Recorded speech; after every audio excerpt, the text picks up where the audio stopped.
Hello class, this is Todd Frazee. This is a fix video for the 7311 Rev A part. And I realized I made a mistake in my direction on how to program this part on one routine on the first op. So if you're watching this video, the previous version had you stop at the fillet, and then when we machine the opposite side, there'll be this little tab sticking out on the end. So the quick fix is go Edit. Now we're going to go over to the Heights tab. The reason we're using these short parallels is so that you can go all the way down to the bottom of the part. So deselect selection, and we're going to go to Model Bottom.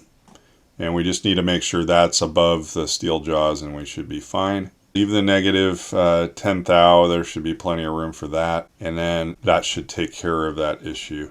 I'm going to post this as a fix video, and just make sure you do that before you post, and then it should fully clean up the end here.